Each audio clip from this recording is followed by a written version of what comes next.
Test, test, one, two, three. Can you hear me? No, I can't.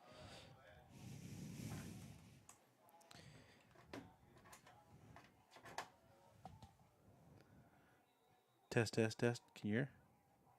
Can you hear me, Brad? Yeah, I can hear you. How's it sound? Is it too loud for you? A little bit, yeah.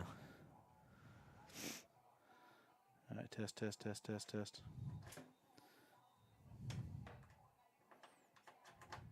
All right, test, test, test, one, two.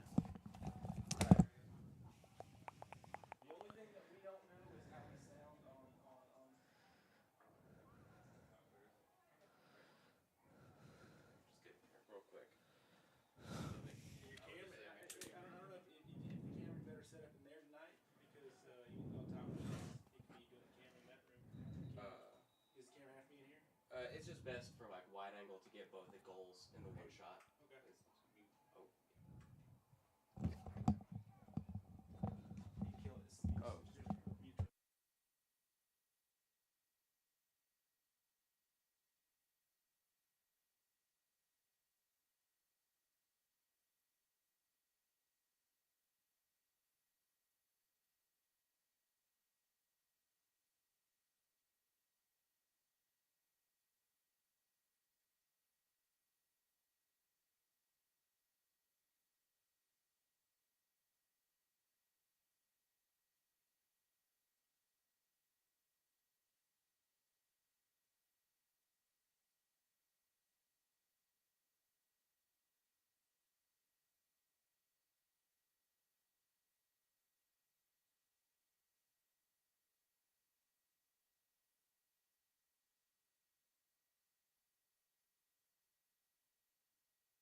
All right, folks, and welcome to Pace Patriot Stadium for the 2023 spring game.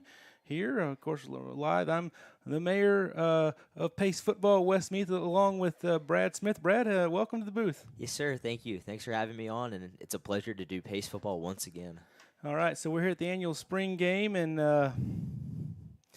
after the exciting season we had last year, going to the wire against Gainesville Buchholz, a team that went deep into the playoffs, and I think a lot of promising future certainly for the Pace Patriots. As the spring game has just started, and we're having, of course, the blue team versus the white team. This is the traditional spring game for the Pace Patriots. Spring games happening all over the country, both in the college ranks as well as high school football. And so we're seeing, looks like the blue team out there, and our quarterback, number 10, Nick Simmons, picking up right where he left off, wouldn't you say? Oh, absolutely. Nick Simmons had a terrific year last season. One of the best running quarterbacks in all of the nation, matter of fact, and he led Pace in rushing yards, rushing attempts, rushing touchdowns. A big factor in his junior season is just going to be able to stay healthy. We saw against Buchholz was able to make something out of nothing, and that ultimately got them really close to end up upsetting the Bobcats. But we'll see. Without Will Rhodes, without Nick Stiles and Jason Alford as all graduating seniors, it will be tough for Simmons to kind of, relinquish some of that help. As he takes the snap, fakes the handoff, runs up the middle, and is engulfed by 3 defenders on the white team. Wow, big hit. Now, sometimes we see in spring games the quarterback wearing like a green jersey or a gold jersey to kind of protect him, but looks like we've elected just to kind of go live with this tonight, and so I guess that'll make us tougher for it in the end, huh? I guess so. Looks like a turnover on downs, or did they get the first down on that play? It looks like a timeout. So looks like we got the local officials have been brought in tonight for tonight's game, so it can have that real game feel. Of course, next Thursday, the 18th of May, the Pace Patriots will travel 7 miles down the road to in-county rival, the Milton Panthers, take on the Panthers, and that should be an interesting game. It always is when those two teams meet up. So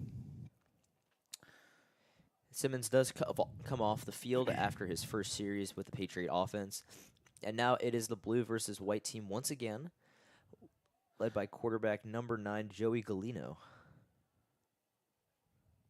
Galino takes the snap, gets the handoff, hands it straight up the gut to number 32, Jake Mahoney, for a nice gain, which will be around the first down marker on a gain of 11. Now, looking at the size of some of these guys on offense and defense, I'm wondering if this might be the JV squad that we were looking at, maybe the first series here. I'm not sure what Coach Smith had up his sleeve tonight, but it looks like the first series was a varsity series. And of course, folks, if you're watching on Facebook, YouTube, we also have video feed tonight, which is wonderful to be able to have a visual as well.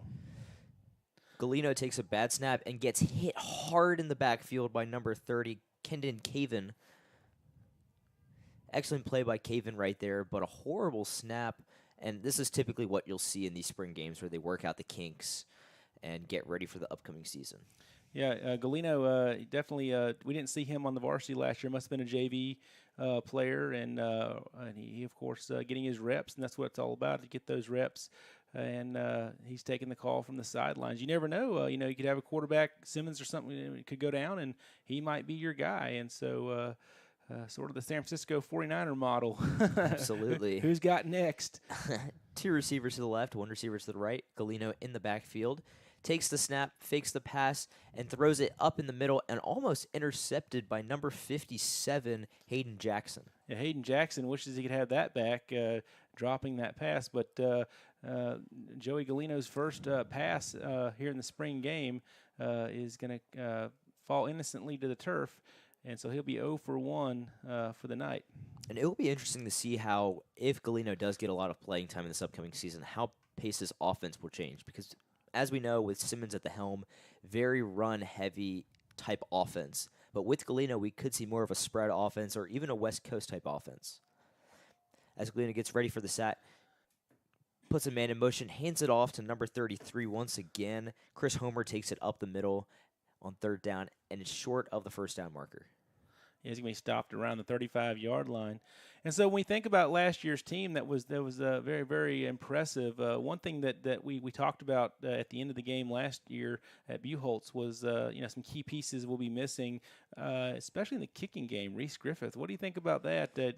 Have you heard anything, or do you know if there's a replacement coming up the pipeline, or is it something you just can't replace a guy like Reese? Man, it will be really hard to replace Reese. Pace has had some good kickers throughout the years. A couple kickers that have went to the NFL in D1. Reese Griffith is continuing his football journey at Mercer University. Big shout out to him. But it will be hard for Pace to replace him. Was a big source of their points last season. Only missed one field goal, 34-35, and missed a few extra points, but just came up crucial time and time again for the Patriots last season. Now, it looks like maybe the first string offense and defense are coming out. I'm not sure how they have divided these teams up tonight, but you can see number 6, Tylon Lee, huge individual out there on the field. I'm sure he'll be playing on Saturdays in the near future. But Pace Blue coming out. They got the ball at 35-yard line. Simmons back, 2 receivers to the left, 1 to the right, hands it off and does an end around, gets it, and it looks like Nathaniel Lyons on the run and is stopped short. Great tackle by your guy, Tylon Lee. Yeah, Tylon Lee doing a great job of shutting that down, climbing the ladder, and making the tackle on Junior Lyons, who had nowhere to run on that and around there. And so that's going to bring up second down, and we're going to call it 15. Ball at the they actually lost yards on the 30-yard line now. And that is the end of the first quarter. No score yet between either side, but so far a very filled, eventful first quarter of action in the red, white, and blue game. Absolutely. And, of course, doesn't it feel good to hear the pads popping again, Brad? Oh, man, it's been such a while since we went to Gainesville last October, but, man, I missed it. I'm sure you missed it, and Absolutely. all of Pace High School has missed it. Oh, yeah, it's going to be a big season, of course. Congratulations on going off to college, and just know you're welcome up here in the booth anytime we have a game. Speaking of games, Wednesday night, the Warriors defeated the Lakers 3-2 the series. Where do you see that going? Do you think that the Warriors can turn it around in 7, or do you think it's going to be LeBron James moving on? Man, it's tough to predict. I'm a huge Stephen Curry fan, so obviously I have a little bias coming out, but I do think the Warriors will be able to get it to 7 games. From that point forward, I don't know. LeBron James always has that extra gear in him. Anthony Davis could drop 30 and 15. It's going to be an exciting rest of the series, and whichever team moves on, they're going to have their hands full next round in the Western Conference Finals against the Denver Nuggets, who did defeat the Phoenix Suns yesterday. That makes it 3-2, right? Well, No, it's 4-2. Yep, the It's Nuggets over. did eliminate the Suns. Oh. Feel a little bad for Kevin Durant, but once again, most people know him as a ring chaser and, a little snake. So I feel like it only serves him right. Do you think this is the year for the Knicks? Do you think they can come back and defeat the Miami Heat? It's not looking too good right now, down 14 with 7 minutes in the first quarter, but there is still hope. Just them getting to the second round of the playoffs is impressive in its own right. Absolutely. Nick Simmons back to take the snap. He's going to throw. He's got a receiver open. Looks like intended for number 88. That's going to be Skipworth, Joseph Skipworth. Did he catch the ball? Looked like it may have. No, he did. An absolutely great catch over number 21, Lane Stinson. Absolutely mossed him as Stinson comes off the field. But there's nothing you can do about that if you're Stinson. Just oversized by Joseph Skipworth, and we saw him play for the varsity team last season, so he has an experience and he has those skills. Yeah, I would, and not to be exact, I'd say he's every bit of 6'4", and he's definitely a huge talent to have on a team here. There's a snap by Simmons. He's going to hand off to Tyner around the right side. Tyner's going to push forward for a gain of about 8 on the play. They're going to call it second down and it's about 7. Second down and 3 for the Patriots for the blue team. They have, of course, cross midfield heading towards that south end zone. And outside of that run, we have not seen a lot of Ben Tyner yet. We have seen a little bit of a mix between Derwin Jones and Braden Gates, but between those 3 running backs, it seems like Pace will have an excellent running game this season once again. As a flag is called, the first one of the game, and we will check and see what the refs call it as. Looks like a false start, so that will move the offense 5 yards back. 6 minutes, 59 seconds left in the second quarter. Quarters are only going to 8 minutes instead of 10, excuse me. There's a flag on the play. So they're going to back it up. 2nd down and 8. Here's a snap. Simmons is going to keep the ball up the middle, and he's going to be eventually stopped after about a 2-yard gain. Number 4, Darren Jones checks into the game.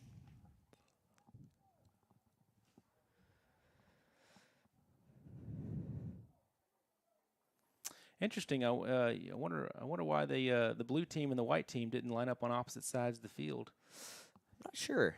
Not sure. They may do it by class if they're a freshman, sophomore, junior, or senior, but it is a good point that you bring up, as Simmons does get the call from the sideline. Clock ticking down just above 6 minutes as of now, and Simmons walks back into the huddle. Will be 3rd down and long for the Patriots. They need to get to the 40-yard line to secure another 1st down, as 2 receivers to the left, 1 receiver to the right, and the Patriots call a timeout.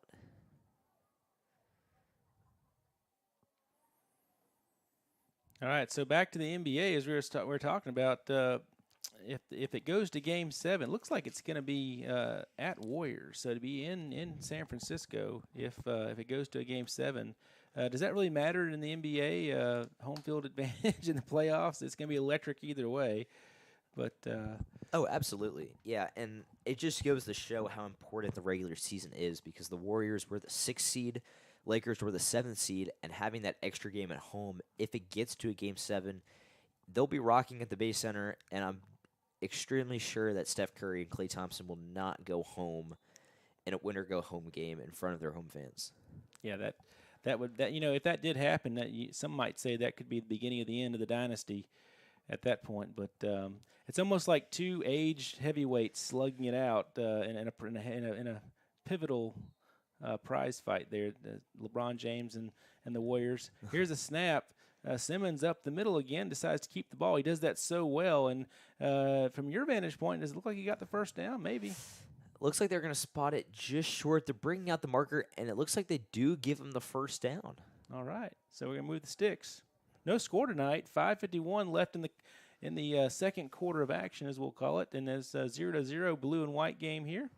Notice how the Patriots, what they customarily do in this game is they don't have a P on the helmet. I guess that gets added later on. They get them refurbished every year, but so that the P will come on in the regular season. All right, 1 receiver to the left, 1 receiver to the right. Full backfield looks like in shotgun formation. Simmons takes the snap, hands it off to Derwin Jones up the middle. Derwin Jones gets some nice blocks and looks like he'll get about a gain of 3 to the 37-yard line. Now, Darren Jones, I don't remember seeing him too much last year, and so maybe he was on JV or something, but definitely showing that he has some ability tonight, and we probably will see him in the fall quite a bit as he carries his share of the plays. And Simmons looking for the play from the sideline.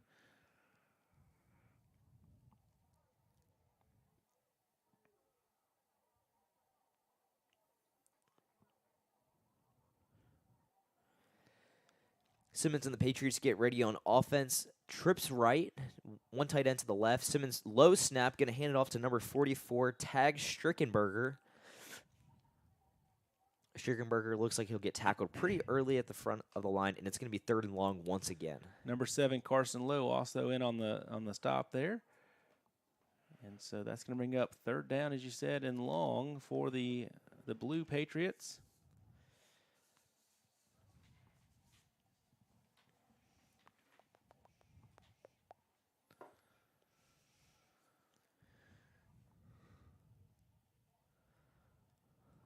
All right, facing a long situation here on 3rd down. I don't think they'll punt in the scrimmage here, so maybe go for it on 4th down. Strickenberger in the backfield with Simmons. Simmons puts Jones in motion. Derwin Jones going to get a nice run up the left side, breaking tackles, and he looks like he stopped at about the 30-yard line, which is where the 1st down marker is. It's going to be another close call for the referees. Yeah, that looks like they're going to give it to him by about a yard, and I see the sticks moving, so that is going to be a 1st down. 2 crucial conversions by the Blue Patriots on this drive, both on 3rd down, and they continue to keep moving the chains nearly in the red zone. Have we seen the White Patriots on offense yet? I don't believe so. Or maybe briefly. We have, but it did not go did not go too well. 3 minutes 30 seconds left in the quarter. Simmons will take the snap, gonna fake the Strickenberger, gonna run, make a nice juke, and gonna get to about the 25-yard line for a gain of 5 yards. All right. Of course, I saw Simmons on campus this week, and I hadn't seen him in a while. But he, if you don't see him every day, but he definitely looks like he's put the time in the weight room in the off season, and so he's definitely a committed kid, and he's gonna do big things this year. Absolutely, and Ed, just a junior after having his sophomore season under his belt, where Pace had an excellent run. You can only imagine the sky's the limit for Simmons. Simmons takes the snap, going to get stuffed immediately at the line of scrimmage, and that's going to be a great play by Tylon Lee and Carson Lowe, both in on the coverage. Yeah, Simmons had nowhere to go, but, I mean, you got to think from a quarterback perspective of a very high-pressure position. He, of course, by accomplishing what he did as a sophomore, mentally, that's got to do a lot for him as he moves on to his junior and then later his senior campaigns, especially in tough games and that sort of thing. So it's feels pretty good as a Pace Patriot fan to know that you got someone at the joystick there that really has confidence and can prevail in high pressure situations. So. That's going to bring up 3rd down and 10 with 2 minutes left here in the second quarter of action. Here's the snap, shotgun. Simmons is going to roll to his right, and he doesn't have anybody open, so he's going to throw it. Like I said, the intended pass was for number 33. That's going to be was it 33? I couldn't see. He didn't have numbers on it. It looked like Derwin Jones caught the pass in an excellent job. That looks like about a gain of 20, and the Patriots are 1st and goal at the 10-yard line. Yeah, Jones is wearing a mesh jersey over his white jersey because I suppose he's on the blue team. It was a last-second trade. Who knows? But no, fantastic play by Simmons, rolling out of the pocket to his right and still making a heck of a pass to Jones while being pressured by Tylon Lee. Those are the plays you want to see from your varsity quarterback. Yeah, think about the maturity on that one, not just automatically take it and run. But he's going to run with this one, though, and he's going to be in for a touchdown. Wow. Simmons, heck of a play up the middle, and, I mean, what else is there to say? Nick Simmons continuing to use his rushing ability to get Pace those yards and ultimately the first points on the board in today's red, white, and blue game. And I can see Tyner on the sideline. It looks like he's not playing tonight for whatever reason, but that's all right. Simmons, though, with the touchdown. And it looks like the Patriots will go for 2 here instead of kicking the extra point. But once again, it's an exhibition game. Not going to put too much stock in it. No, it looks like they're going to go for the extra point, yeah. And they will. Simmons is just a holder, and the kicker will be Chris Homer for the blue team. And it's going to be a false start on the Patriots' offensive lineman. It jumped a little early before the snap. And so number 37 that's going to be doing the kicking here is maybe he's he's got next up after Reese Griffin. We'll see what he's got. Maybe perhaps he was the freshman or JV kicker last year. I don't recall hearing about him, but here he is. Snap, hold. Nelson will squeak it through, and that's going to be his first PAT of the season. 7-0 blue team over the white team, but as you could see, the kick was not to the standard as Reese Griffith's kicks were last season. Well, you got to start somewhere. You definitely do, absolutely. No disrespect to Caleb Nelson, but like you said earlier, it will be hard to fill those shoes by Griffith. Yeah, I mean, could you imagine being the point guard that replaced Michael Jordan when he retired or whatever? But it's a good point, Reese. If you're out there listening, just know we love you here. And we're comparing you to Michael Jordan right now. No, I think Mercer had they're going to be in good hands with Reese Griffin up there playing, and I guess in Georgia, Georgia. So it's a good program. Is that D1 Mercer? I believe it is D1. Okay. Yep. All right. All right, so now we're going to see the offense come back out. We have Joey Galino at the helm in the backfield. Will take the snap, going to put 28 in motion, going to hand it off to the right side, going to be a modest gain of about 3 yards. Looked like number 47 on the carry, Clayton Randall, for his first carry of the night.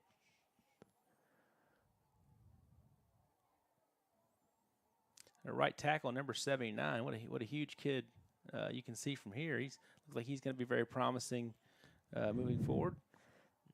2 receivers to the left, 1 to the right. Man in motion, going to fake the handoff. And Galino's going to run up the middle, going to get some nice blockers, and is going to get hit hard by number 25, Brandon Gates, but still picks up a nice gain and the first down. Yeah, he's going to be tackled at about the 40-yard line. And so that's going to bring up a fresh set of downs with 44 seconds left here in the second quarter. So you a fan of the humidity? Oh, it feels excellent outside tonight. Still some visibility from the sun, but other than that, it is perfect football weather. As 2 receivers to the right, 1 to the left. Galino going to take the snap, going to look to the right, going to throw a quick out route to number 28, Jaquavian Moore. Wow, Moore was able to hold on to that one, and he had some tight coverage. And so he got out of bounds, though. I think it's his momentum carrying him forward, and he's going to they're going to say that he got back to the line of scrimmage on that pass. No gain. Well, no, the stick hasn't moved yet. So the referees, they're in spring training too. So we're going to say a pickup of about 3 yards in the play. 17.7 seconds left, and look who's down on the field at the sideline greeting Nick Simmons. That is Reese Griffith. Oh, yeah. As the pace blue offense gets back on, Galino looking, reading the coverage, going to take the snap, going to drop back. Galino going to throw it deep down the field, and it is out of reach, almost intercepted by Braden Gates, but was intended for Moore on the play. Yeah, beautiful pass, just no one in the neighborhood. And I'll say this I'm looking around the field, and if you look across the field, you can see it. People in the stands, a lot of seniors that have showed up tonight to watch this that played last season.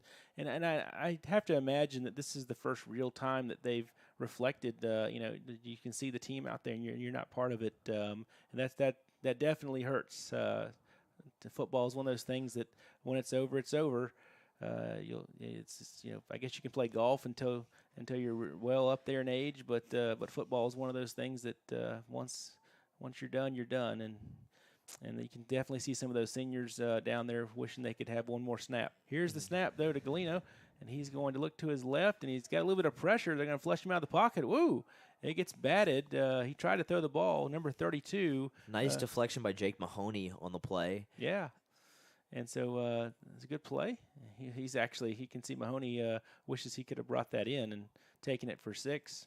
And you can definitely see a different type in play, different style of play between Galino and Simmons. Simmons, as we mentioned, one of the best runners in the nation at the quarterback position, but Galino has that bigger arm, and we just saw 2 plays ago where he aired it out, actually overthrew a guy, which we didn't see Simmons really do at all last season. So it will be interesting to see how Coach Kent Smith and the offense revolves around those 2 quarterbacks. Yeah, remember when Ben Tyner threw the touchdown pass and Buchholz came? Oh. And so everybody was throwing touchdowns. But I think that Nick Simmons probably worked on his passing in the offseason, so we'll see what happens this year. And I don't think Pace is showing everything tonight. Run their basic set here. 4.6 seconds left. Galino going to take the snap, going to run up the middle, make a nice juke, and going to run and going to get across the 50 as time expires in the second quarter. And it looks like the Pace White team wants to declare a fumble, but the referees are going to say that he was down. And so the Patriots will head to halftime in this short game. Only 8-minute quarters, but the blue team, varsity led by Nick Simmons with his 5-yard rushing touchdown, gets the Patriots up 7-0 over the Patriots. Absolutely. So back to the NBA. We were talking about the Lakers and Warriors and your prediction on that. But then, of course, tied up at 3 apiece, the 76ers and the Celtics. I think many people picked the Celtics to win it all this year, be one of the top contenders, and they're right there. But are you surprised with Philadelphia being there as well? I definitely am surprised with Philadelphia. To be honest with you, I haven't been on as high on them as I was with Boston or the Warriors, but Joel Embiid won the NBA MVP award. He's been having a fantastic season. James Harden had 45 points in game 1. So to see this game go to game 7, not much of a surprise as you dig a little deeper into the numbers, but it has been a heck of a series between these two Eastern Conference foes. And so game 7 between the 76ers and Celtics will be in Boston. And so Boston, that's got to be a very hostile place to play in the Garden there, the new Garden. And in game 7, they'll probably bring out all the characters from yesteryear, the Larry Birds and whatnot. So who knows? I'm going to give it to the Celtics coming up in game 7. But anyway, so we talked about the Heat and the Knicks and the Lakers and Warriors, and I think that's pretty much wrapping it up for. I would like to hear your NBA Finals prediction as it stands right now. I think it's going to wind up being as much as I want the Warriors to win. I'm a San Francisco guy. I think the Lakers are gonna upset them, and I don't think they can win 3 in a row. But I think you're going to have the Lakers. It's going to be a Lakers-Celtics finals. Okay. Yeah, back to the old days where Magic Bird, Larry Johnson, Larry Bird, Magic Johnson were going at it, and kind of overshadowed Michael Jordan a little bit back in the 80s. And honestly, I think the NBA, the front office. I'm not speaking for them, but I would assume that as far as money is concerned, you got 2 huge markets there. That's probably what they want is that matchup as far as bringing in revenue. People want to watch it and that sort of thing. Although Philadelphia would probably bring a lot of viewers as well, but you got LeBron James there who's going to draw a crowd. People want to see him, even though he's getting later in his career. Will he stick around long enough for his son potentially to have a run with him? I don't know, but we'll see. No, it'll be interesting for sure. And like you mentioned, with all of the big market teams, pretty much every team left in the playoffs is a big market team other than Denver. But even then, the Nuggets still have reigning 2-time MVP Nikola Jokic, and they're one of the up-and-coming teams in the NBA. So it is an interesting way to look at it. But I think most people, like the casual NBA fans, are watching right now. This is the time to watch. So I don't know. I think that's my prediction. What do you think is going to happen? I'm right there with you. I think the Lakers will be able to close it out in one of these next 2 games, but I don't see them winning the NBA Finals. I feel like the Celtics will. I think the Celtics, their biggest path from getting their 18th Finals championship would be to beat the 76ers in Game 7. Once they do that, either going to play the Miami Heat or New York Knicks, which I think they're a better team than either one of those teams. And I think from there, it's just going to be to take down the Nuggets or Lakers, and that's your NBA championship. Yeah, that sounds about right. Have you heard anything? I read an article. I forgot if it was NPR or ESPN about potential for Orlando to get a Major League Baseball team. Have you heard about anything about that? Oh, I have. So the Orlando Magic owner, who, not the best owners in the 4 major sports, but certainly all right. He was talking about the Tampa Bay Rays about possibly buying a team for $1.7 billion called the Orlando Dreamers. Now, Florida already has multiple baseball teams. They have the Miami Marlins, Tampa Bay Rays. So adding a 3rd team may be a little interesting, but once again, they do have the same thing in the NFL, the Miami Dolphins, Jacksonville Jaguars, Tampa Bay Buccaneers. So it could work, but is the market big enough, do you think, for another franchise in Central Florida? I think it would be, because outside of the University of Central Florida and the Orlando Magic, who are still on the way up, still not completely there yet to being a playoff contender, there's not a lot going on in Orlando, so I think it would be a nice addition. Now, the speculation that I read was that possibly the Tampa Bay Rays moving to Orlando. What do you think the possibilities of that happening? I'd say it about 60-40, just because of the fact that Tampa Bay is one of those expansion teams, and they haven't been there for as long as other teams have been. Originally known as the Devil Rays, so them changing cities and locations probably wouldn't be as big of a deal as the Yankees or the Red Sox changing locations. Right. Well, and then of course, is it a done deal yet? Do you know if the Oakland Athletics are going to be moving to Las Vegas? Is that supposed to happen? I think it is a done deal with that. I don't think they will be moving for another couple years, but I do think they've signed the paperwork and they're working on the stadium right now. But once again, everything's bigger in Las Vegas, so Yeah, well, the football and everything. So looking at right now, the Braves 25-12, the top of the National League East. The Pirates it looks like it's a close one between the Pirates and the Brewers, 21-20 games. So we're heading, I guess, about a quarter of the way through the season at this point. The Dodgers impressive right now, 23-15. And how about those Orioles too? 24-13. As long as I've been alive, the Orioles have been poverty. They have never had a good season. Always 60 wins or less. But this year, already at 24 wins, second in the AL East, just behind the 30-9 Tampa Bay Rays. So a playoff is clearly easy and obtainable for the Orioles to But get. that whole division, I mean, that whole the whole AL East is tough. And think about it, you got the Red Sox at 22 wins, the Blue Jays at 21, the Yankees at 21. They're all within reach of each other, except for the Rays are kind of really pulling out. But I think that's a tough. I would want to play in that division if I was. Oh yeah, and it's a little surprising to see the Yankees at 21-18 at 5th place in the AL East. It's something you don't see every day. Right. And of course the Athletics, we're talking about 8-31 right now. So looking at I know you followed the NFL draft a few weeks ago closely. Who do you think was the big winner there? Oh, well, definitely not the Commanders. I don't know what they were doing, and as a Commanders fan, it does make me, sad, and it's painful to watch the franchise just go into more and more dysfunction. But we're not here to talk about that. We're here to talk about the big winners, and I think one of them has to be the Houston Texans getting C.J. Stroud out of Ohio State with the number 2 pick. I think he was the best quarterback in the draft over Bryce Young, Will Levis, and Anthony Richardson, but they traded up with the Arizona Cardinals for the 3rd pick to get Will Anderson out of Alabama, who I think was the best all-around player in the draft. As an outside linebacker, was a menace, probably the best sack defender we've seen in college football since Chase Young out of Ohio State. So I think it was a heck of a draft for the Texans. So also all in all, the Texans, they definitely need it after the recent years, and Oh, they do. And that's the perks of not doing so well in the NFL. You'll have those opportunities to take those young guys and develop them. Now it's just going to be about developing them and keeping them. Do you think Aaron Rodgers do you think he's really going to bring a change to?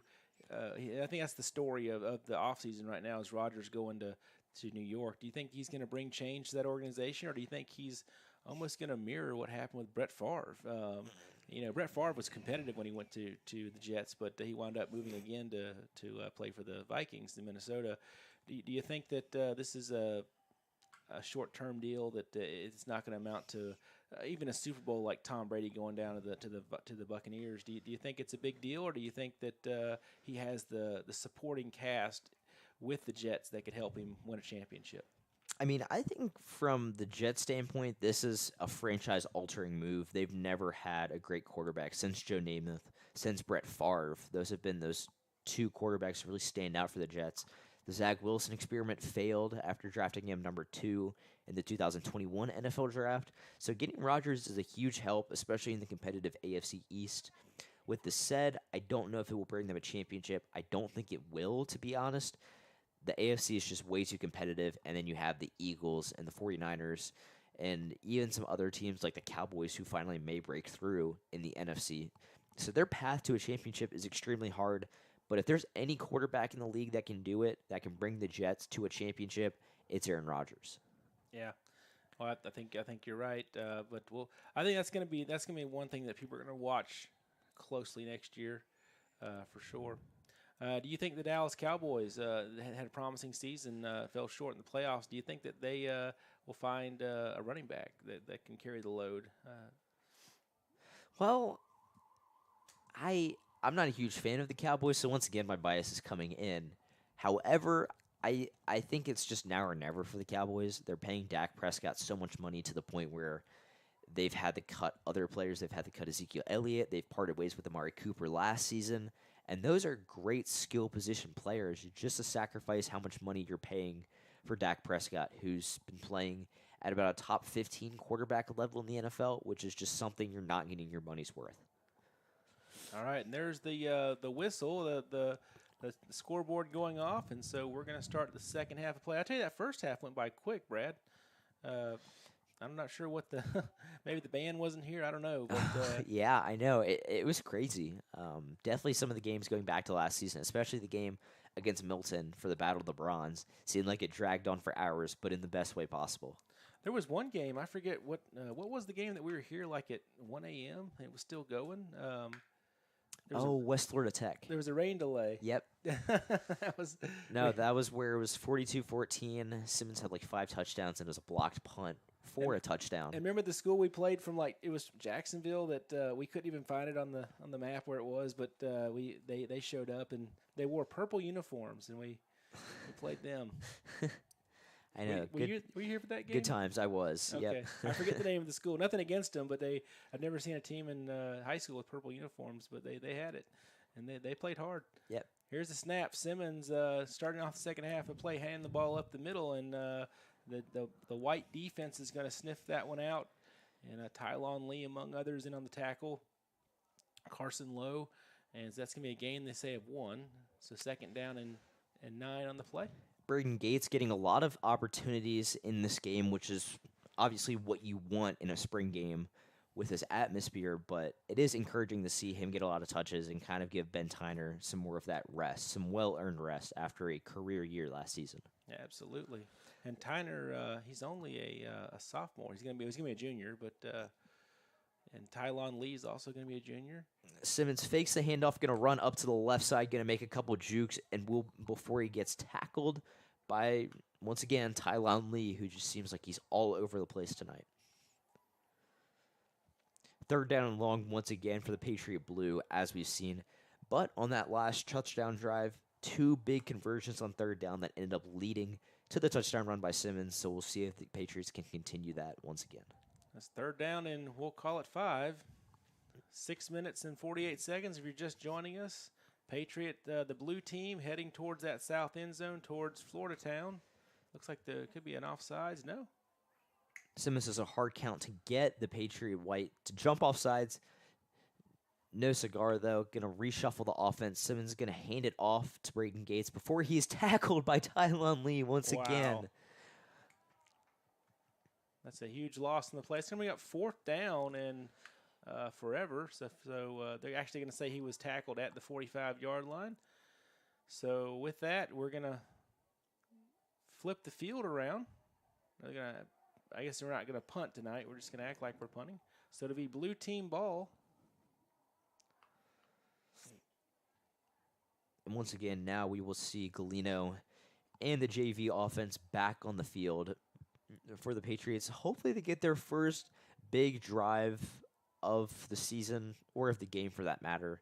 Last 2 drives that they've had on offense, Galino and the offense has kind of sputtered. But once again, that's expected against a better defense.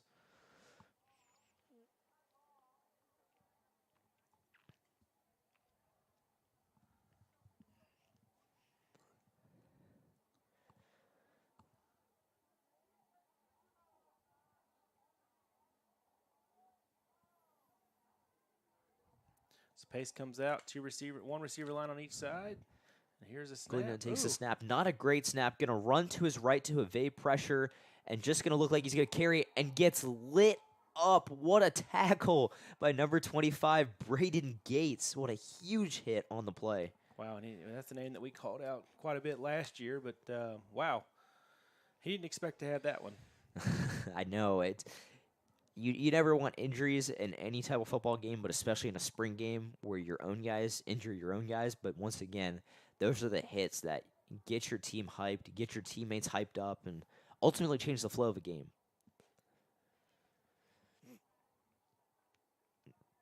Currently, time ticking away, just 10 seconds above 5 minutes as Galino is up. 2 receivers to the left, 1 to the right. Galino going to take the snap, going to run up the middle. Whistle's blown, and it looks like there's a false start on the play.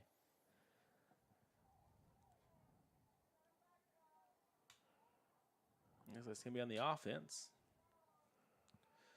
You can see the offensive line coach down there, Vance Smith, not happy about what he's seeing.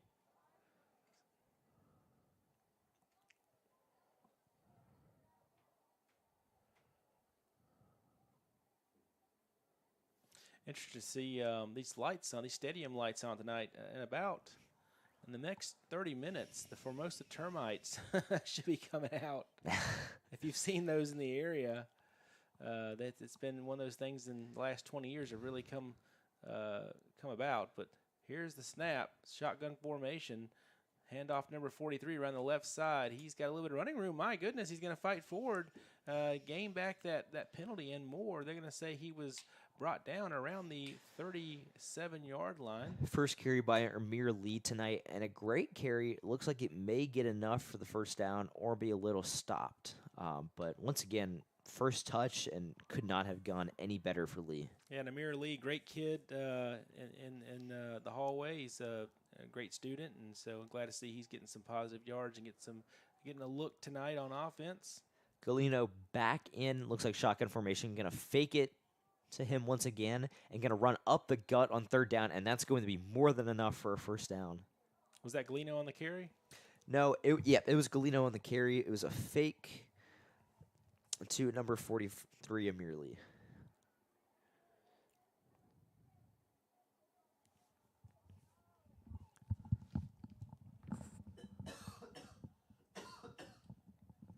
All right, so we have first down and 10 for the Blue. And, of course, the ball spotted at the 47-yard line. Two receivers to the right, one to the left. Galino going to hand it off up the gut to number 44, Tag Strickenberger, where he'll get about 2 yards on the play. Number 24 will check back in the game. Looks like Carson Lowe. We got a question from our YouTube audience. Max asks, he says, did the Pace Patriots ever run under the center? And from what we saw last year, Brad, do you ever remember them running a traditional set under center? It seems like it was mostly fun in the gun for Simmons and company. They did run a couple plays, especially down the wire, and a botched snap right there by Sturgenberger. But he's going to recover it. He's going to get a heck of a run down to inside the 35-yard line. Making something out of nothing, but I don't recall very often, unless it was short yardage situation. Right, and especially down in the game against Bucholz on that final drive whenever they were down by 1 point and they needed that touchdown or the field goal, they were definitely running that more up-tempo offense up in the center, kind of shotgun formation where Simmons was throwing the ball. But typically their go-to offense is run up the gut or run to the sides, to answer your question. Galino going to take the snap, going to hand it off to Strickenberger, and a flag will be called on the play, the second on this drive, and looks like about a gain of 4 on the play. And I think to expand on Max's question, I think it doesn't really matter where you're at. I think that across the country, the high school, professional, college, most programs are showing that fun in the gun. The traditional sets under center does happen, but seems like for the most part we're seeing a lot more than we would have seen 15, 20 years ago. Mm-hmm. The game has certainly changed as well as offense and defense. So, did we get a call on the penalty? I couldn't see. Looked like it was holding, so it will move them back about 10 yards on the play. But will remain first down for the Patriots, but once again, first and 20. First and 15, excuse me. It's going to be 2 minutes and 35 seconds left here in the third quarter of action. Galino going to take the snap, going to make a couple jukes up the middle, and looks like he'll get back to about the 36-yard line. Going to bring up second and long. 2 minutes, 17 seconds left on the game clock. So Glenn has shown that he can throw the ball tonight. So could you imagine if let's say we get into the season and Simmons goes down? Do you change up the strategy? Do you go to more of a traditional West Coast offense or something else instead of the running game with Galino? I mean, Galino, based off of what we've seen tonight, it looks like the prototypical quarterback that can lead a run-first offense or a pass-first offense. Seems like he can do both, kind of be that game manager type player. First couple of games, I would definitely stick to the running game because that's what the team is used to. But after that, after Galeno gets comfortable, just let him do his thing. As he gets in the pocket, he's going to throw it deep down the field Oh, and looked intended for number 28, Jaquavian Moore, but was incomplete. But once again, it's that arm strength that we keep seeing time and time again, something that we just did not see from Simmons last season. But as you said, he's been working on it. yeah, I think we're going to have some surprises this year in store. I think this is going to be really an opening up year for Simmons and his bag of tricks and what he's going to be able to do. And I think he'll be one of the premier quarterbacks in Northwest Florida. But he definitely it's going to be interesting to see what happens all around. So many young players in the team, sophomores that are going to be juniors, of course. But here's third down and 15. There's the snap. Galena's going to hand it off to the right. Run a little bit of running room. Wow. Nice run by Strickenberger, and he's going to get more than enough for a first down at about the 19-yard line.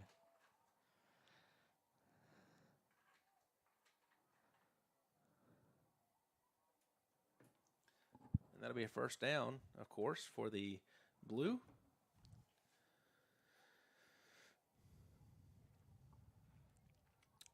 So have you ever been to a collegiate spring game before? I did go to Troy's, and it was very exciting, very similar to the way that this game was paced. As Galeno fakes the handoff, going to run up, straight up the middle, and going to get a couple hard hits, wrestled down, but not before he gets inside the 10-yard line at about the 6, before a flag is thrown at the end of the play. Looks like it could be personal foul on the defense.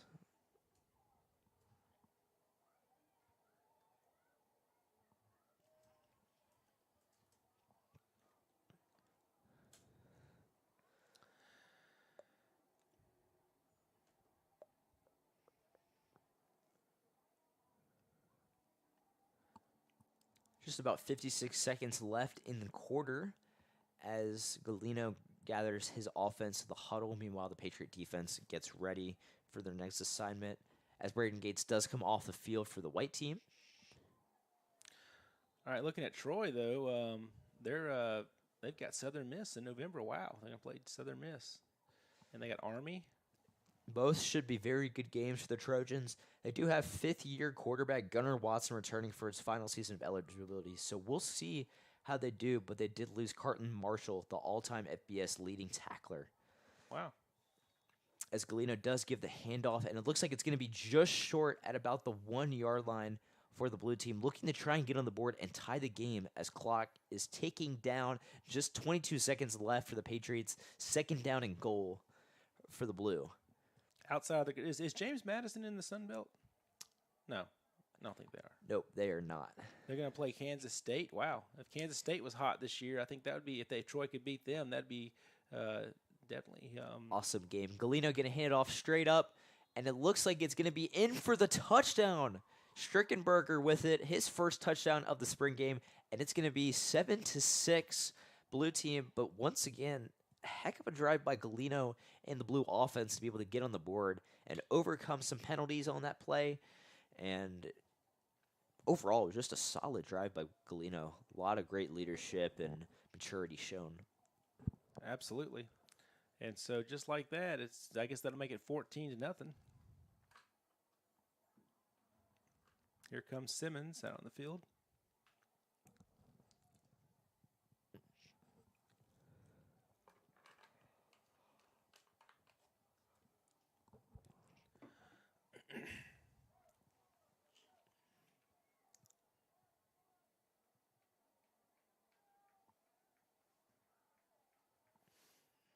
Number 4 on the white team there. Who is that? Can you I don't it looks familiar. Looks like Derwin Jones Okay. on that, and then number 3 is Chase Taylor, both of which have been making their plays tonight. Chase Taylor, we haven't really talked too much about. Did not see him on varsity last season nearly at all, or to the extent that Derwin Jones was on, but was a star player on the JV squad, and can only expect big things from him this season. And the spring practice is always fun because you got the young guys trying to step up and make their case to have a starting role in the fall, and it definitely shows a lot. That's why one of the reasons why we do it. Here's the snap. Simmons has got he's gonna back to pass, and he's gonna roll around the right side. Looks like he's looking for somebody. He's gonna keep it, and he will pick up just shy of the first down, looks like. So 2nd down and maybe 2. Simmons had the chance to keep running on that play, but Carson Lowe, number 7 on the white team, was closing in hot, made the right decision as what he'll likely have to face this upcoming season with those 2 plays of maybe get the extra yards or possibly save yourself from a season-ending injury. Couldn't ask for a better night for football. Beautiful night. Simmons gets a guy in motion, going to run up the left side, going to be an all right gain of about 2 yards, and it looks like it will be first down for the Patriots, just enough to secure that first down. So the chains will move. Officially spotted at the 35-yard line. We'll say 36-yard line. 8 minutes left here in the 4th quarter of action. Think we'll go into overtime, or think that the referees will head to the truck after it's over? I think they'll call it here. Simmons going to get a guy in motion, going to hand it off to number 44, Tag Strickenberger, who had the touchdown earlier, going to get a run up to the right side for a gain of about 4. Of course, they had this week and last week they were selling the quarterback club was selling the seafood dinners, and so we saw folks, Patriot fans in the cafeteria before the game enjoying some delicious seafood and raising money for the program. That was great, and it's just great to see all the Patriot faithful out here tonight supporting the Patriots in this annual blue and white game. Here's the snap. Simmons is gonna keep the ball up the middle. He's gonna juke, and he will eventually be tackled by Tylon Lee and a host of Patriots just as he crosses the 45-yard line. They're gonna say he was stopped at the 45-yard line. It's gonna bring up 3rd down and about 1.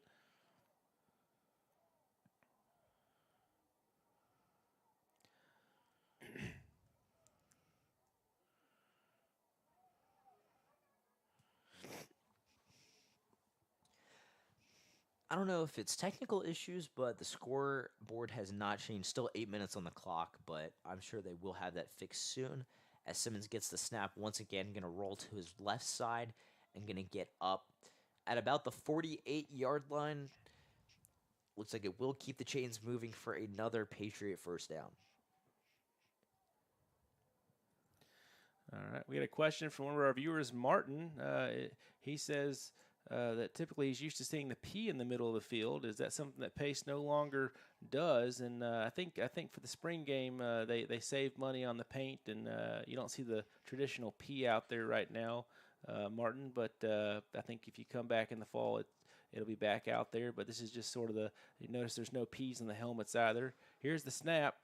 Going to hand it off to Strickenberger up the middle. Strickenberger will get just about to the 47-yard line of the white team for about a gain of 5 yards, we'll call it. 2nd and 5 upcoming for the Patriots. All right.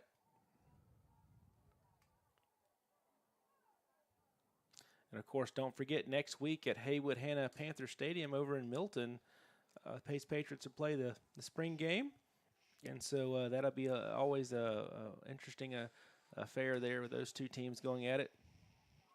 And we'll kind of get a glimpse at what's going to happen in the fall. Here's a snap. Simmons is going to keep the ball around the right side, and Tylon Lee is not going to let him go anywhere. Big loss for Simmons. And they're going to say he was actually downed back at the original he's going to lose more than 6 yards on the play. He's going to be backed up to about the 47-yard line. Looks like 3rd and 12 for the Patriots upcoming. But, I mean, we've been saying it once again, and please stop me if you've heard this one before, but Tylon Lee is having a huge impact on this game. His 8th tackle already.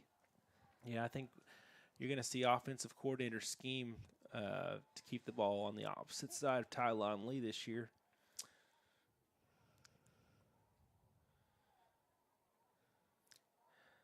Simmons rolls out the left side. He's got a little bit of running room, and he's going to keep it, put it lower shoulder, and he'll pick up the first down.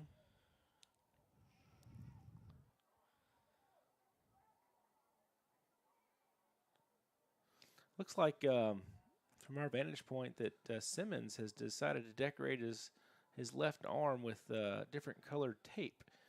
Almost looks like an American flag, red and white stripes going down his arm. I can't tell if that's a sleeve from here, if that's. It does look like a sleeve to me, but it's a fantastic look. I cannot say how much I like that, and I think he should definitely wear that throughout the regular season.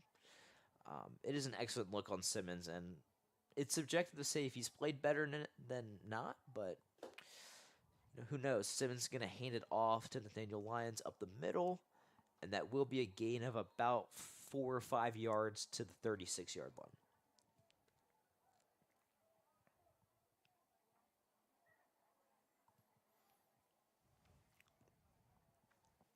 It looks like the clock is continuing to stall.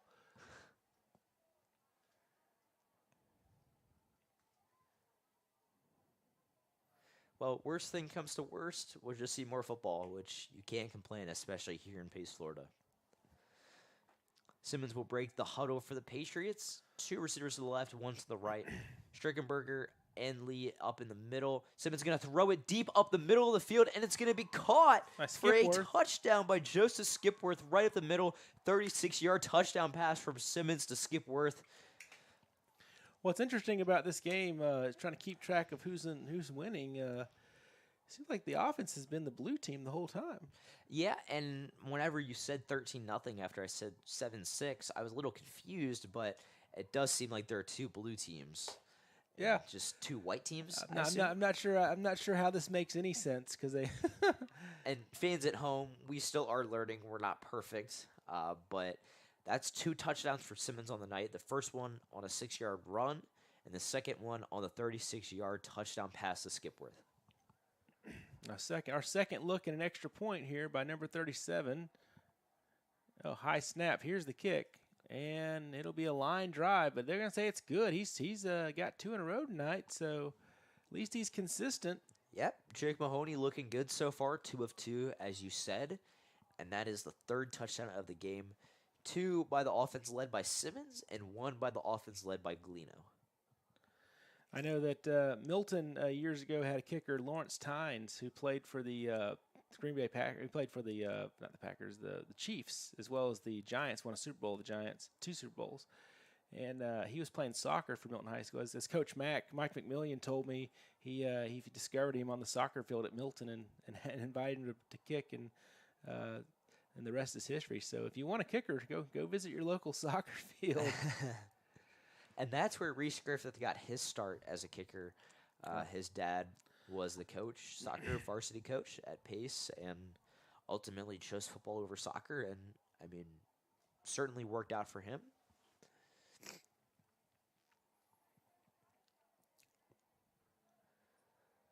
You might see Reese Griffith on Sundays someday. Oh, absolutely.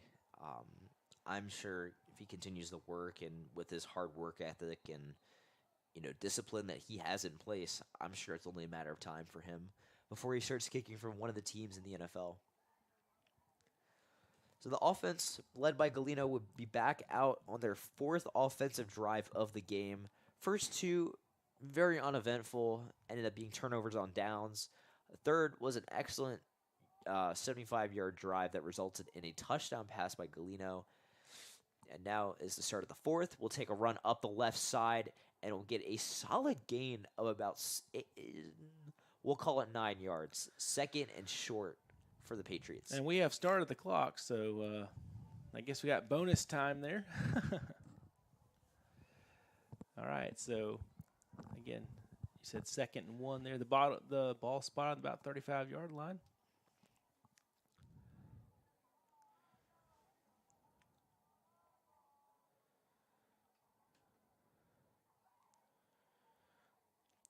Galeno will take the snap, 1 receiver to the left and right, going to hand it off up the middle before he is tackled by number 94, Sheum Melton. First time we've called his name, but a modest run by number 43, Amir Lee.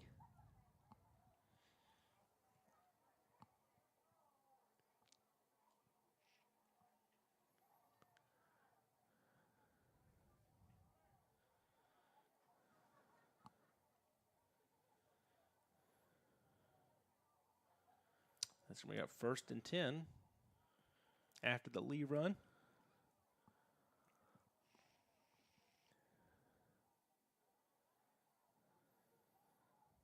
Like Coach Smith down there, he's he called the play in that time. Galino's going to hand the ball off to Amir Lee. He's going to run and carry the ball for about 6 yards. Finally brought down by a host of white team Patriots. They're actually going to say he picked up 5 on the play, so 2nd down and 5.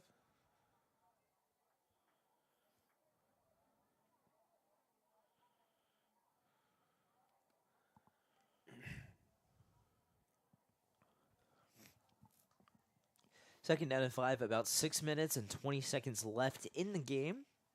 Strickenberger as the fullback, Lee in the backfield with Galino, and it looks like it will be a false start on the blue. We'll move them back about 5 yards.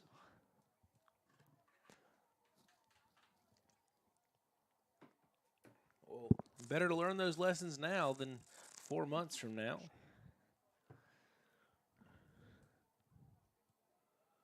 I think it's really a good idea to bring in an official crew for a game like this to kind of give them that feel of what it's going to be like in the game situation, especially for the young guys. No, it's an excellent point that you bring that up. Just get them in the mindset of what it will be like come October, come August, come September, whenever these Patriots are actually playing in meaningful games. As Galino gets ready, takes the snap, and looks for his receivers, can't find anybody, going to run, and going to bounce off a couple of defenders, still upright before he's tackled at the 40-yard line by number 92, Jaden DeBramsis. Yeah, Doremus in on the tackle. And I'll tell you, it's just, I think that varsity football, getting a feel for that too, is definitely, there's a big difference between the freshman team and even JV to an extent with your first varsity look at a varsity game. And so it's definitely a step up, and this gives those young guys a chance to kind of to fill that out for the first time.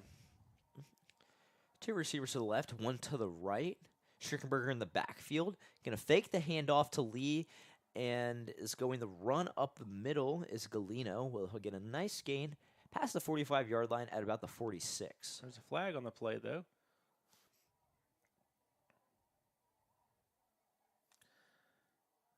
Holding against the offense. That's going to come back.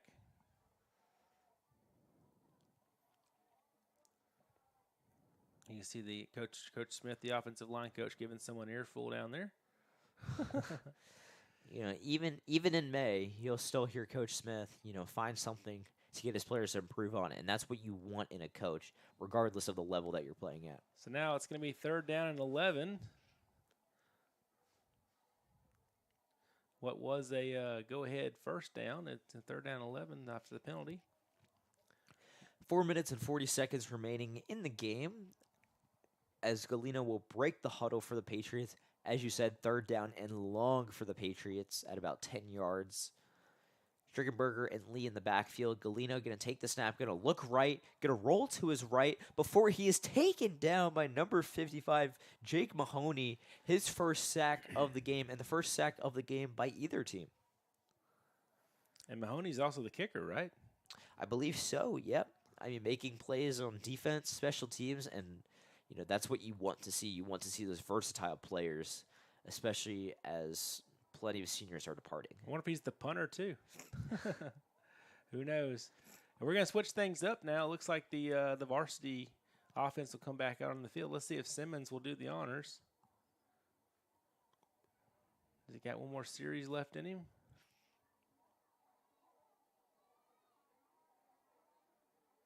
We're going to flip the field around like there was a punt.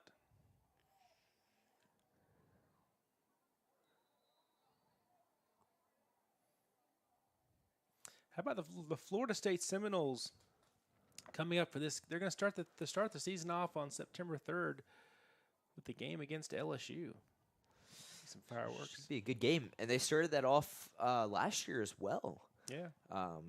In Caesars Superdome, fantastic game, and that's really when Florida State started to turn up after they had their extra point blocked to win the game for the Tigers. How about North Alabama traveling to Tallahassee to play them late in November?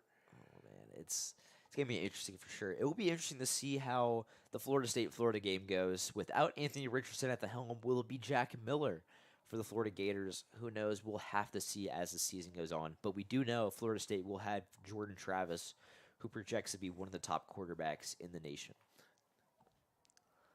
Now, I don't recall the guy's name, but there was a quarterback for Florida that transferred to UWF, correct? And have you heard anything about that? The quarterback that moved to Florida, to UWF from Florida? No? I have not, but that would definitely be interesting to look into, as we're just about 20 minutes away from UWF. So definitely a perk. But Simmons will be on the offense one final time. Excuse me, that is not Nick Simmons. I'm not sure who that is. That's on the must be on the JV blue squad. Yeah, it looks like it may be Galino again, but I don't know if they'd have him out on 2 straight offensive possessions.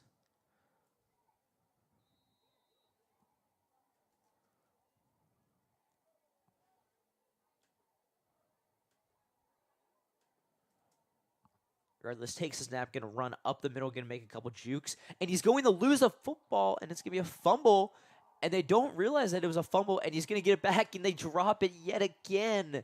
Number 11 had possession of it, but dropped it, and you could definitely tell that was a JV offense. No disrespect, but that is something we would not see Nick Simmons do.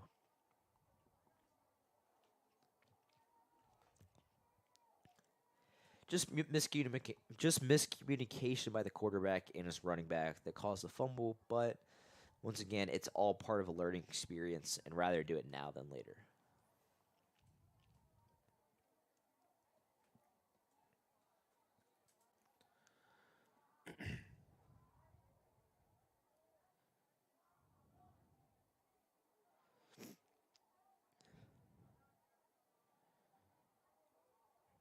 Offense set back at about 1st and 15 on the play. 2nd and 15, excuse me.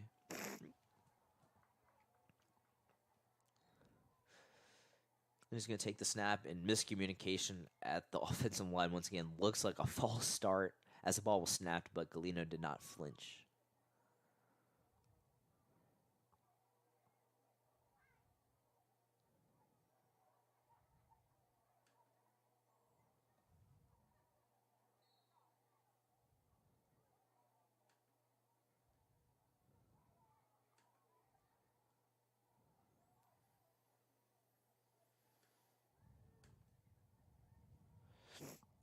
Going to take the snap, going to fake handoff, going to run up the middle, but he is stuffed by number 47, Clayton Randall, his 2nd tackle of the game.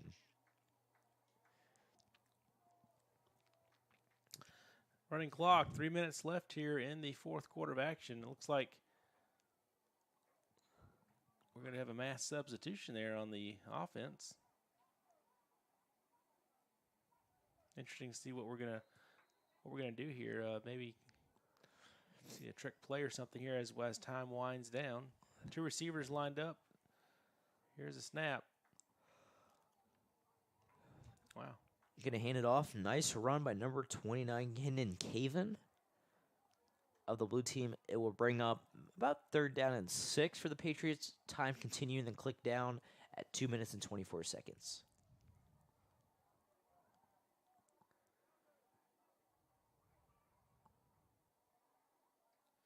So, Brad, are you a big uniform guy? Do you really care what they wear on the field? What do you think's the best look for the Pace Patriots? Is that you like the blue tops and red bottoms? There was one game that they played. I believe it was against Hollis Christian Academy. Last game in the regular season, they wore all red, and that just went super hard, in my opinion. That was a good look on them. It was. I do like the red tops, blue bottoms as the JV players are wearing right now, but it's too common, and I feel like it's overused a little bit. Seeing those alternates used, it's definitely a nice change up. I kind of like the white tops and red bottoms. That doesn't look too bad. It does not. No, I'd say all white as well would definitely look pretty good, especially in a game against Milton. Like, have Milton wear all black, wear all red or all blue, and it's just a really, really unique atmosphere just created by the jerseys. Oh, wow. Big run, not at all. Amir Lee stuffed at the offensive line and brought back about 3 yards. Just about 70 seconds left in the game, 1 minute and 10 seconds showing on the clock.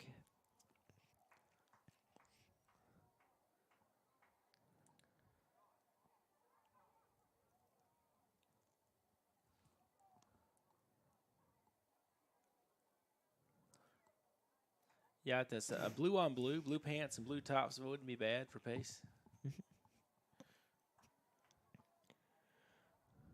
Actually, see some blue pants out there right now. Galena going to take the snap, going to bobble it, but going to be able to hand it off to Lee, and Lee will get close to the 45-yard line at about the 46. Now under a minute of play left in the red, white, and blue game.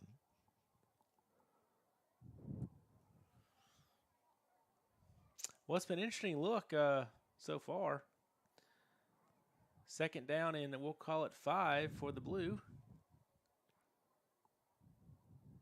So what do you think, Brad? Who stands out to you most tonight? A couple of players definitely stand out. We will give our big takeaways at the end of the game. But as of right now, Galena will finish up the game. Going to hand it off to number 29, Kendall Caven, who will get to the 40-yard line as the clock continues to run down. That's a nice trap play. The guard and tackle pulled. That was great coaching there, the way they got upfield. Clock does stop with every first down here in the high school level. So the Patriots will regroup, and the clock is now running once again as they are in the huddle. Number 67, Trenton Bradley runs off the field, and number 62, Jake Martin, follows closely behind as it looks like time for one final play. Galena will take the snap, fake the handoff, run up the middle before he is tackled hard by number 37, Caleb Nelson. It looks like Coach Smith is telling his players to stay on the field, stay on the sideline. Oh, maybe they're taking it to the field house now. Yep. And ladies and gentlemen, that is it for the spring red, white, and blue game. The final score 21 for the offense, 0 obviously for the defense, but 2 touchdowns led by Nick Simmons and the top offense. One was a 6-yard rushing touchdown by Simmons, the other one 36-yard touchdown dime to tight end Joseph Skipworth. Meanwhile, Galena had a 2-yard rushing touchdown, then he handed off to Amir Lee, which got the junior varsity team on the board. So what do you think? Who really stood out to you tonight based on that? Well, it was awesome to see Nick Simmons back in action. I feel like that's the casual answer to give. Nick Simmons played very well, rightfully so, one of the best last season. Nice to see he hasn't lost a step or anything, but Tylon Lee was just all over the place tonight. 8 tackles, 2 tackles for loss. Fantastic game by him, and I can't wait to see what he does this upcoming season as just a junior. I have to agree with you. Tylon Lee, I think he, and also I was impressed with the, we'll call it the blue varsity offense, the offensive line. I think there was some questions there because a lot of seniors moving on, but I think they were making holes tonight and giving protection on the few pass attempts that we saw from Nick Simmons. I think the offensive line is going to be in good hands there, and I think that they look good as well. Certainly, we saw a nice pull there a moment ago on that trap play, but anyway, I think overall, but I think you're right. I think Tylon Lee's going to be the focus. Do you see anything just out of the blue that you think that maybe we are missing or could definitely be a question moving into the fall? Definitely the just overall impact that Braden Gates and Amir Lee had on the running game tonight. Obviously, Ben Tyner was not in uniform today, or he was, but just on the sideline. Obviously, he'll be the number 1 option as the regular season begins. But as of right now, Braden Gates and Amir Lee both played very well in their respective amounts of playing time today. Both had nice runs up the middle, runs to the side, showed great agility and elusiveness. I mean, it's a 3-headed monster between Tyner and the other guys. So it's going to be really exciting to see how this rushing game just only improves. And then the defense, my goodness. I mean, Tylon Lee, then, of course, you have Skipworth on offense, catching plays, a big touchdown catch. Even Carson Lowe, who's kind of